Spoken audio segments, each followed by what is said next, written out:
Okay, so I'm going to do this same 1K tone test, exactly what I had going on with the yaesu to the icom, still using the Seed Explorer for a SIG-gen.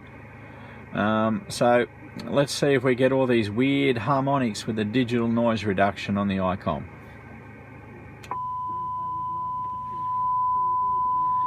Okay, so we'll move it down to where we had it on the yaesu. Digital noise reduction on.